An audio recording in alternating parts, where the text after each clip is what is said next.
We are reading or we are referencing uh, to Bhagavad Gita Jatharup or Bhagavad Gita as it is. This is by its confounder A.C. Bhaktivedanta Swami Srila Prabhupada. And whatever we are going to speak, discuss, or refer is by Parampara. So everything is very authentic. You will not get fooled by the fact that this is coming in Parampara. So as with every time, I'm going to start with the prayers, and then we are going to move straight to our topic today. So so we'll start with the prayers. Om Jnana Timirantasya Jnananjana Salakaya Chakshun Militang Dena Tashmai Sri Guruve Namah. Sri Chaitanya Manobishtam Sthapitam Tena Bhutale Shayam Rupa Kadatmanam Dadati Sapadantikam Vandeham Sri Guru Sri Jutapadakamalaং Sri Guru Vaishnavamsya Sri Rupam Sadakar Jatang Sahagana Raghunatang Vitangtang Sajivam Sarvaitam Sarvadutam Parijana Shaitam Krishna Chaitanya Devam Shri Radha Krishna Padana Sahagana Lalita Shri Vishakha Nidasya हे कृष्ण करुणा सिंधु दीनबंधु जगतपते गोपेश गोपिकांत राधा कांत नमस्तुते तप्त कांचन गौरांगी राधे वृंदावनेश्वरी विश्वभानुसुते देवी प्रणमामि हरिप्रिये वंशाकल्पतरुश्च कृपा सिंधु एव च पतितानां पावनेभ्यो वैष्णवेभ्यो नमो नमः श्री कृष्ण चैतन्य प्रभु नित्यानंद श्री अद्वैत गदाधर शिवासादि श्री गौर भक्तवृंद हरे Krishna Krishna Krishna Hare Hare Hare Ram Ram Ram Hare Hare Hare Krishna. How all of you have been? This was like some break, right? Before we are meeting, I think after 2 weeks. So, so our mind gets out of control, and we can see 2 weeks of not kind of this class was not on, so we were out of practice. Our mind is without control. So, like every time, we are going to dive in the knowledge of Bhagavad Gita, and one thing that we all know, in fact, right? I think sometime back I did send out. I did send a nice anecdote on mind, building up to today's session. I guess many would have seen. So there was this person who was sleeping, and then there was this snake, which was in the small bill that was there by his side. So when the snake came out and just touched the person, it didn't harm it, and then went into the bill and was peaceful. The snake was peaceful, and in the meantime, mouse came out, and the mouse was roaming around, and suddenly this person woke up and he saw the mouse, and he thought that the mouse has touched him, and he started shouting on the mouse, and the mouse was thinking like, okay, I have done nothing, still this person is blaming me. Okay, let him go to sleep now, I will come back and bite him. So next time he went to sleep, and the mouse came out and actually beat him. And now, by the time this person woke up, he woke up and he was shouting, and he suddenly saw the snake coming out, and he immediately fainted there.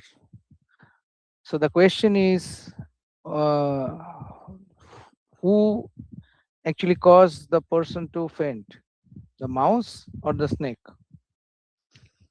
So because the snake did not do anything, when he got fainted, and nobody can faint by the bite of a mouse, right? So what is the right answer? Hmm? Can any of you put on the chat what was the right answer? Uh, by what the person got person fainted? Why? What was the reason? The reason was neither the snake nor the rat. The reason was his mind. His mind was thinking that the snake must have bitten him after seeing. So we are going to we are going to discover today how our mind fabricates different things, and with to do that we'll start obviously from Bhagavad Gita, and we'll start with the first sloka for today, which is sloka number 6.5, this particular sloka. So like every time I'm going to recite the sloka and would request one of you to volunteer. Just raise your hand and you can read the translation once I have read the sloka. So let me read the sloka. Uddharet na atmanam avashadayet atmaiva hi atmano bandhu atmaiva ripur atmana. Very nice. This is chapter 6, sloka number 5. Okay, any one of you can volunteer to read the translation? Please raise your hand. It's pretty easy. Okay, 1 minute. Yes, Govinda Prabhu. Please unmute yourself and read the translation. Hare Krishna. One must deliver himself with the help of his mind and not degrade himself. The mind is the friend of the conditioned soul and his enemy as well. Hare Krishna. Okay. So like it's like knife. So knife in the hand of a doctor, it can save a life, but knife in the hand of a robber, it can kill someone, right? So mind is mentioned here. Uh, so mind treats us badly, uh, because mind resides inside us.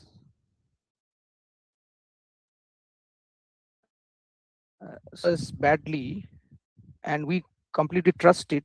So it gives us misinformation. It is chaotic. It influences flickering mood swings. So to master it, we must deliberately, very deliberately map boundaries and very confidently say no to the mind's erratic prompts. So think about uh, like somebody is wanting us to make some financial investment, agent, financial advisor,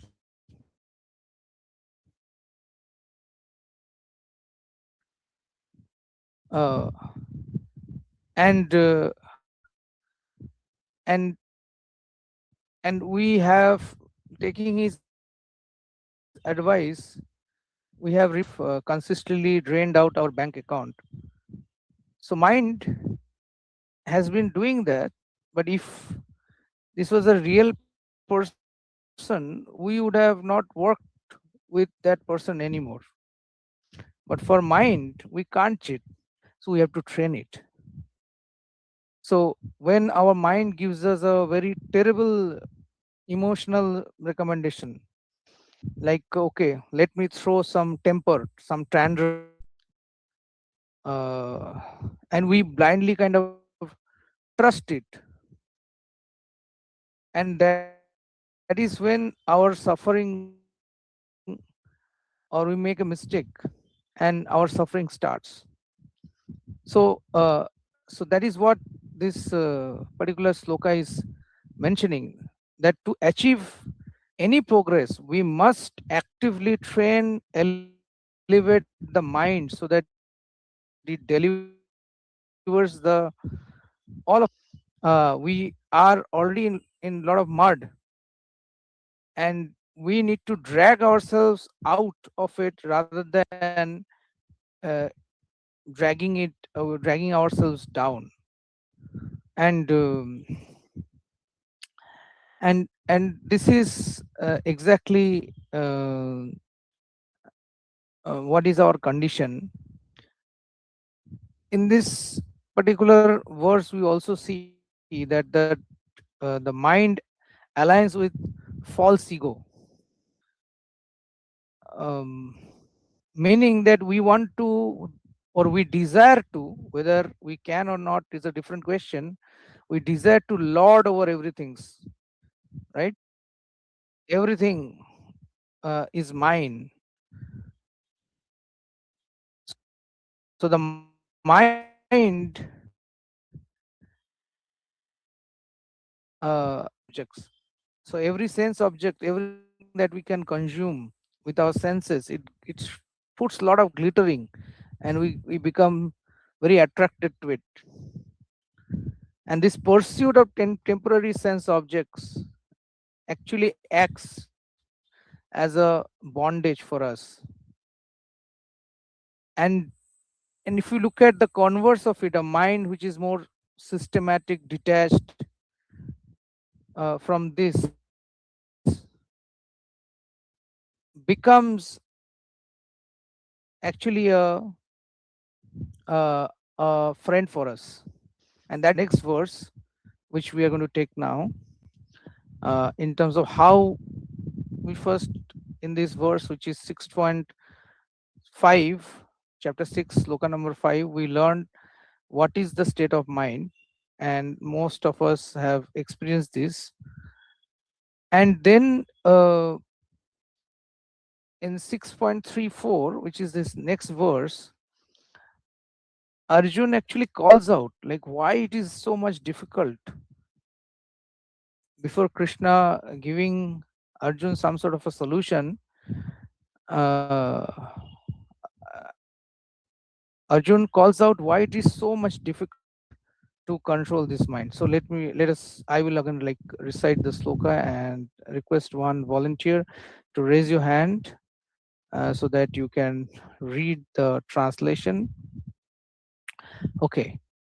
Uh, so let me read. This is chapter 6, sloka number 34. Okay. चंचल ही मन कृष्णा प्रमाधी बलवत् दृढ़म तस्याहम निग्रहम मन्ये वायु इव दुष्करम. Okay. Anybody kindly raise your hand and please read the translation. Yes, Ritumataji. Hare Krishna. For the mind is restless, turbulent, obstinate, and very strong. O Krishna, and to subdue it, I think, is more difficult than controlling the wind. Yes. So and this is Arjun. Though Arjun is much elevated, but sometimes uh, to get the right advice, somebody does a role play, right? We also do role plays in different acts. So Arjun calls out four different attributes of mind. What are those attributes? So he mentions that it is mind is chanchal, it is restless, and then pramadi, turbulent,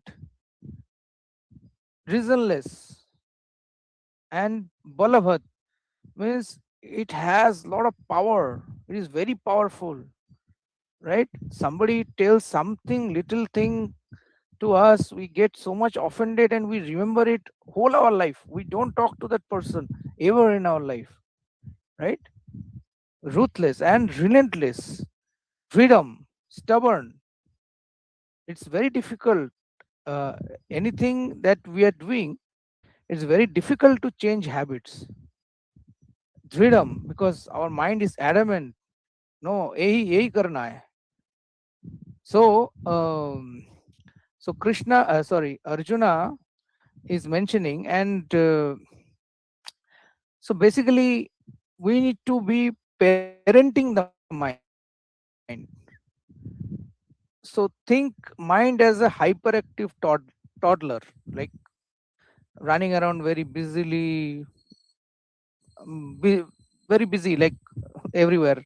Everywhere we take the toddler. So the toddler is going to scream. He's going to not listen. That person, the child, is not going to listen to us. Throw tantrums, demand every piece of colorful candy. Let's say if you are in a supermarket, on the shelf, and then also run and hit glass doors or displays without any reasoning, like very haphazardly. So what does a wise parent do?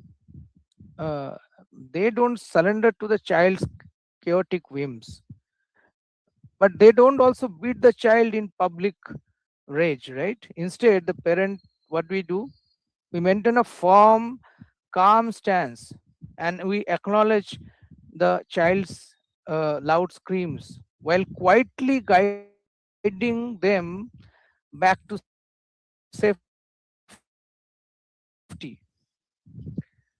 We say, no, we have something for, I have something for you. I'll give it to you. So, our lower mind, that means when our mind is in a lower state of consciousness, this is exactly like this unruly toddler when it suddenly screams for immediate sense gratification. Abhi chahiye. Immediately we want. Nobody today's day and world is wanting to do the hard work. Okay, I'll do the hard work. I'll study, or I'll wait for 3 months, do some hard work, do some sadhana, and then get the result. No, instant gratification, and we see it. Everybody is not even like watching movies. Most of the generation has now moved to watching this 30 seconds because, or 1 minute reels, right? Because it is instant gratification, immediate gratifications. So mind is getting that dopamine in their in our heads. But for higher intelligence, we must step up. We must step up, and like a patient parent, we should tell the mind, okay, I hear you are saying, but we will wait and not do everything that you say immediately. We will wait. And if you see, like, if you wait, there is nothing that we lose, right? So this is the example. And in Mahabharata also we see, like, the stubbornness of Dhritarashtra and Duryodhan, blind attachment that Dhritarashtra had for his son Duryodhan. He refused to give up even after receiving warnings from most wise men, his own brother, half brother Vidur, different saints, elders. But he had a negative determination. So the mind acts exactly like Duryodhan. Once it latches onto a harmful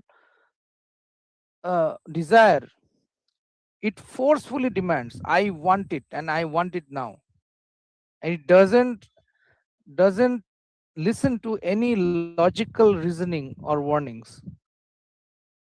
Another example of the mind could be,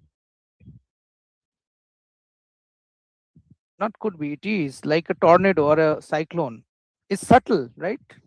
Invisible, because when it hits, we know the terrifying power of a tornado or a cyclone, which can even uproot trees from the ground, collapse any large buildings as well.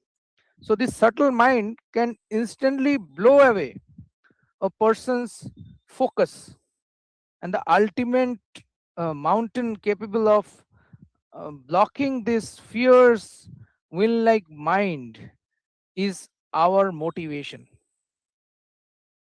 And by centering our motivation, our consciousness on, as per Bhagavad Gita, on something who can guide us, or someone who can guide us.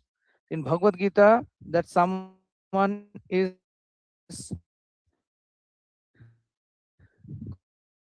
Krishna himself.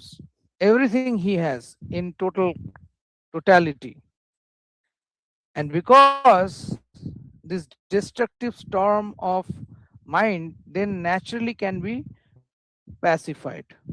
And that is the link, that is exactly what we are going to see in the, that how this wandering mind, how we can bring it back through a process. What does Bhagavad Gita say, mention about this? And this is in sloka, what is the sloka name? 6.26. Yes, let me bring up that sloka. 6.26, chapter 6, sloka number 26. Again, I'm going to read this sloka and request one volunteer to read the translation. Okay, let me read the sloka. Jato jato nishchati manas chanchalam asthiram tatastato niyam yatat atmani eva vasham shet. Okay. Translation. Can you anyone read the translation, please? Please raise your hand and unmute yourself.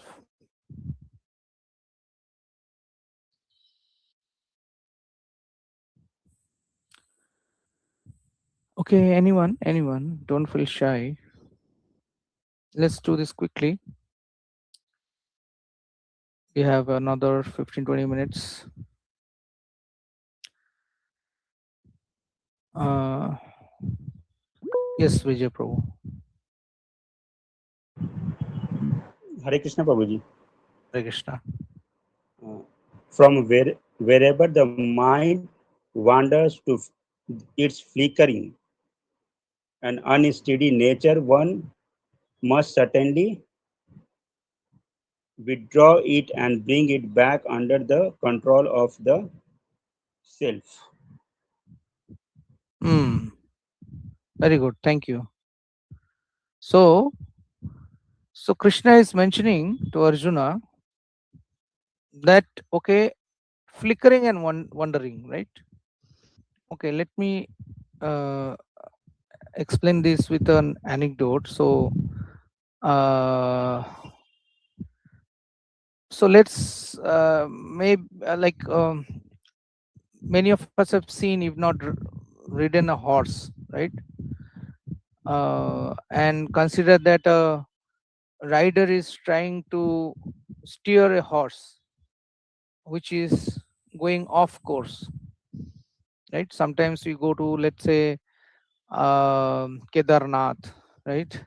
And we take a horse or a pony ride. Okay, so imagine that the horse is drifting away.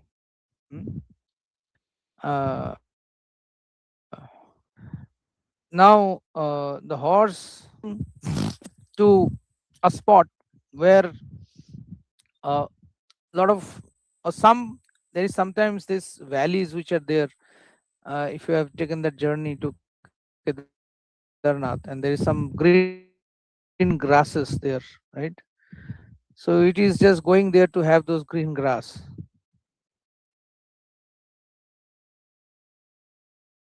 And if we are vigilant, as and we catch the horse the exact milli or microsecond when the horse is trying to see or look towards the grass, we can pull the reins, right, with a single finger, and like not noticing, and allow the horse to just walk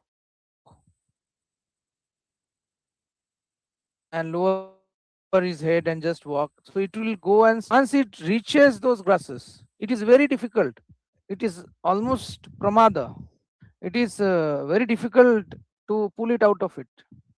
In the same way, it is incredibly simple thoughts, which is tiny. Abhi aaya thoda sa, some thought which is tiny. Don't let it grow. Just move it away. But if we let it sit and build momentum, it will turn into an uncontrollable fire which we can't control, right? So there was this mm, workflow once, many sometime you might have seen, like it says like, okay, can you control anything in life? So answer is yes. Okay, then go do it. Answer is no. Then why worry? So if you answer either case is why worry, right? And the why not, we need not worry if we follow the examples of what is known as Goswamis or the Goswami. Go means senses, and Swami means master of senses. So if we become master of senses, we control. We don't let the mind flicker. The thought is going to come, but immediately we dismiss. Go means senses, again the same thing. Das means servant. So instead of master, we become servant. Then our mind will is going to wander. Okay, आज ये चाहिए, कल वो चाहिए, all that, right? We get defocused on what we are trying to do. So the transition from a servant, which is Godas, to a Goswami, a master, this actually brings this is a transcendental spiritual journey with a sense of happiness. I repeat, from from transitioning from a Godas to a Goswami, where I control the senses rather than the senses controlling me. So I control that horse. Instead, the horse trying to control me sees something and goes to eat that, taking me away from my goal on the path that I was going. This Krishna is giving a formula for this, how to achieve, and this is through transcendental sense happiness. So instead of trying to by force to kind of dry up, okay, our senses, like, okay, even we close our eyes, but we our mind is thinking something. Our mind is running faster than speed of light and can reach any spot anywhere. So how a Goswami conquers the wandering desires is by engaging the senses in service of the whole, which is Krishna. Because Krishna's another name is Rishikesha. Rishikesh means he is complete. He is complete in all sensory pleasures. He is the master, supreme master of all senses. So if we feel agitated, by our senses, then we should meditate. And this is called bhakti yoga, or the yoga practice in Bhagavad Gita.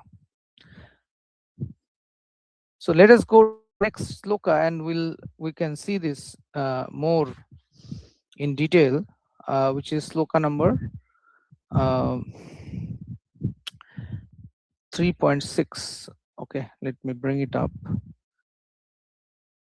This is sloka number 3. Where is it? 3.6. Yes. Fantastic.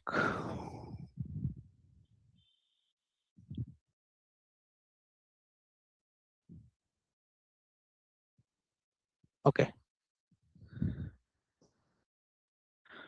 Okay, let me read this particular sloka. Karmendriya shamya ya yaste manasa smaran indriyarthan vimuratma achara sa uchyate. Okay. Anyone can read the translation, please? Please raise your hand. Unmute yourself. Uh, go ahead. Any one of you can. Yes, Govinda Prabhu, please go ahead, read. Hare Krishna. One who restrains the senses of action, but whose mind dwells on sense objects certainly deludes himself and is called a pretender. Hmm.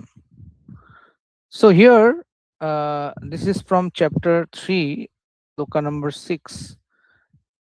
Here, the mind and the sense trap. So this is like Krishna is highlighting, like that, like a pretender or a hypocrite, right? As someone who locks down their bad habits, right? Um, so uh, so so let's consider, like, there is a hospital patient undergoing a medical treatment, and when a person checks into a hospital, let's say for some infection, treatment of some infection, their body will naturally begin um, have some symptoms, let's say sweating, or a running fever, or let's say some feeling of nausea. Now the doctor does not look at the patient and say that you are an hypocrite and you are pretending to be healthy. Like, doctor knows that at the surface, uh, like the outside, these are the symptoms, and though the body can be healthy by giving some medicine. So similarly, when we try to improve our life or practice spirituality, meditation, our mind will suddenly throw up some old, some buried, um, ugly desires. Mm. And these can be termed as mental toxins. So but as long as uh, we are not encouraging. So what this particular sloka basically means, as we are going through this process, as Krishna mentions here, there will be some resistance. There will be some resistance by our mind, and what we need to do is we need to simply neglect that resistance and accept it also. Neglect means not just don't get uh, demotivated by that. So if there are setbacks, so like give an example, like I was counseling uh, a student some years back, and he basically said like he was like having a bad habit of smoking cigarettes, and so uh, so I kind of told him that see, even if you fail, right, don't give up. Okay, I failed today, but you start again from tomorrow and have your tapasya and gradually increase that tapasya. And once he started practicing that, a few times he did fail, and once he started practicing, gradually the mind got tamed, and now he is completely free from all uh, four uh, ways of like intoxication and other things also. So we can see that Bhagavad Gita is giving a very nice formula in terms of how to actually practice it as well. Now, with that, we will go to the second last section, which is how spirituality can help in this particular scenario. So, for that, we will go to sloka number 12, sorry, chapter 12, sloka number 8. So, let us go to that particular sloka, chapter 12. Yes.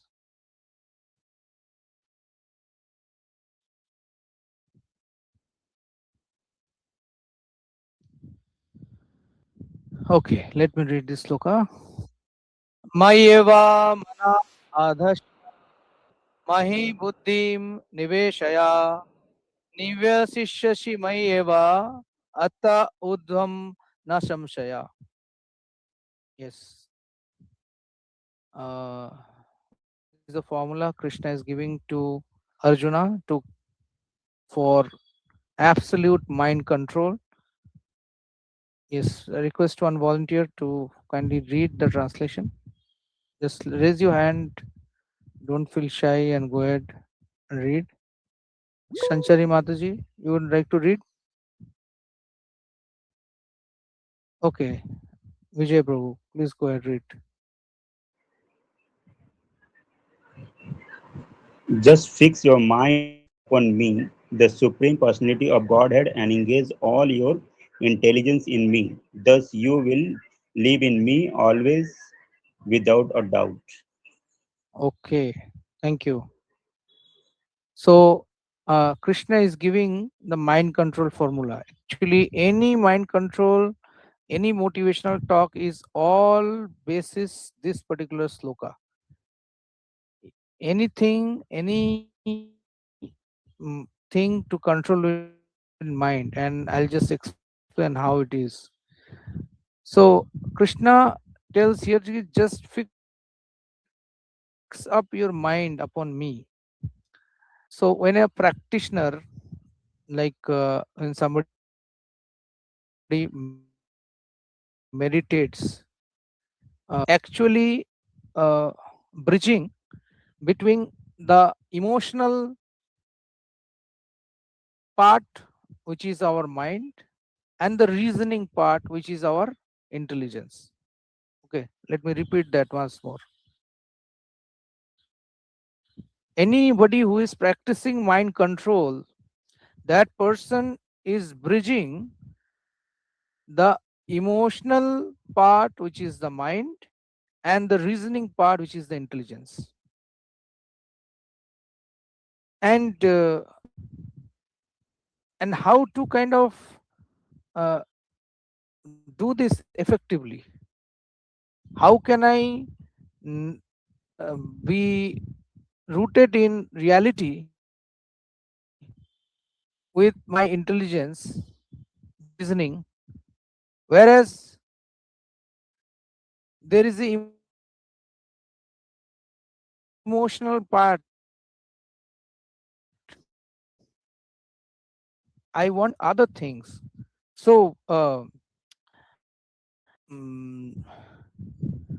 so here we can see that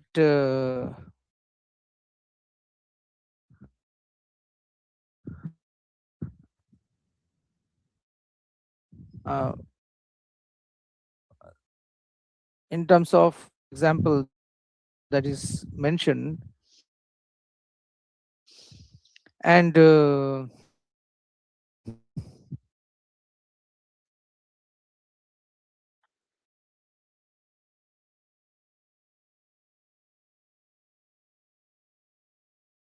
actually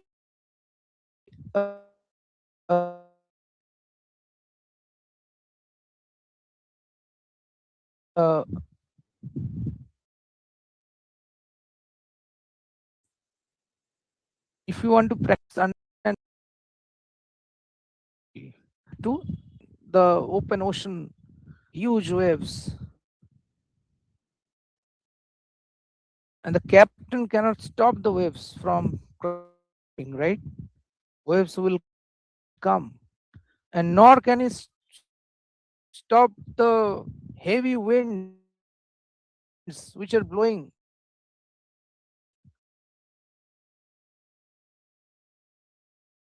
and the ship is uh, floating around, no control, and it is violent.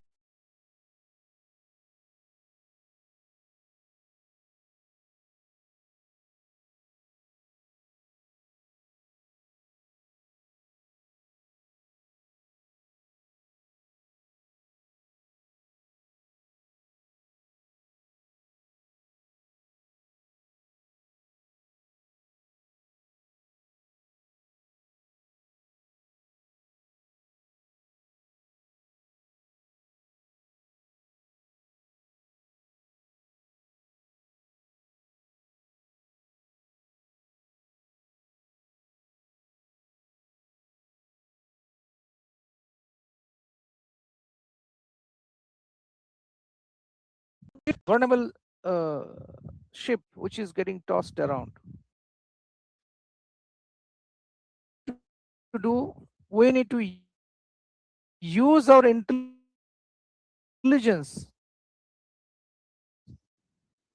to drop an anchor into steady spiritual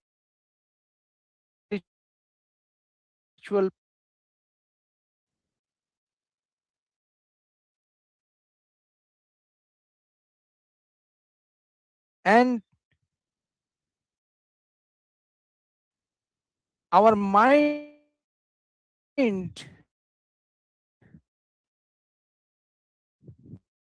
beautifully remains grounded with this anchor,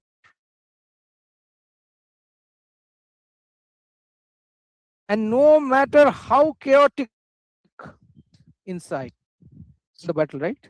So it definitely worked for Arjuna. So we can see it from this example, and this is actually the biggest takeaway of today's session, anchoring ourselves deep, so that any kind of storm we can withhold.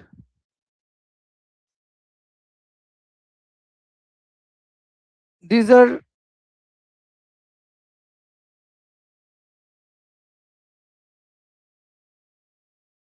the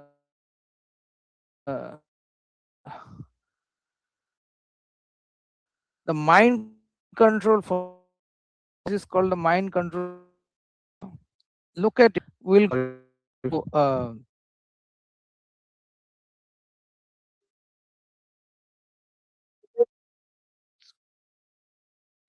so let's take this sloka, which is from in terms of the four stages of mind control alignment. It is from chapter 8, sloka number 7. Okay, let me again chant this sloka and then anusmara yuddhascha maya arpita mano buddhir mame avashwashi ashamshaya. So what does it say? What does Krishna saying, telling Arjun? Can any of you read please the translation? Sanchari Mataji, can you read the translation? Or anyone can read?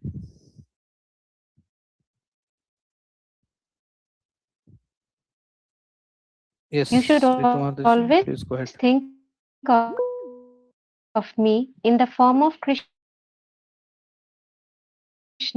and at the same time carry out your prescribed duties while keeping our mind and intelligence firmly centered on Him, which is the anchor. So, with your activities dedicated to me, will attain. So Krishna is mentioning to Arjuna in terms of how the mind control formula. So how to do this mind control? Okay. So so Krishna is mentioning that see the there is not expect us to abandon our practical responsibilities of jobs, families. Instead, he is saying that we all should go ahead and execute our duties while keeping our mind and intelligence firmly centered on Him, which is the anchor.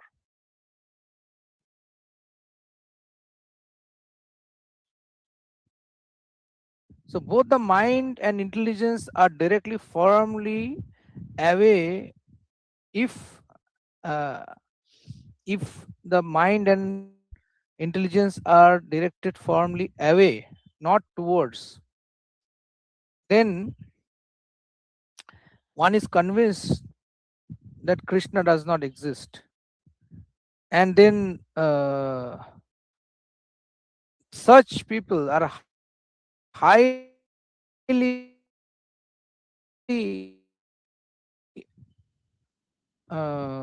unlikely to ever have a steady mind. So, if we look at all personalities now or previously also in our history, we'll see great personalities had a great mind because they were very much focused. They were doing meditating. They might not be knowing whom to meditate, but they were definitely meditating, or they were meditating on different things. But uh, we are reading from book of knowledge, ultimate book of knowledge. So Krishna mentions that we should meditate on him. The other is the intelligence battleground. So the intelligence is our intelligence uh, should be directed towards whatever is favorable in executing our goal. So this is called spiritual discipline. If you don't have a discipline, then it becomes very difficult for spiritual intelligence. And then progressing, our intelligence is strongly directed, but our mind is little weak, but we are still progressing, so we are practitioners. And then once we are perfected, uh, Arjuna, actually Krishna mentions to Arjuna, somebody who has perfected it art, he is mentioned as a Sthita Pragya Bhakti or Sthita Pragya in Bhagavad Gita only, or Krishna mentions.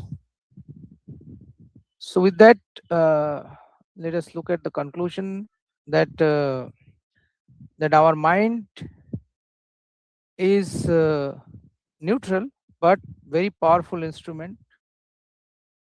But because it is neutral, if it is left untrained, it gets attached to worldly objects and becomes like a enemy, tyrannical enemy that blinds us.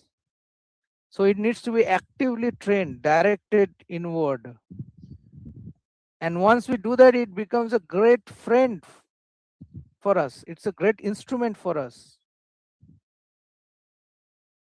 And we also learned that there are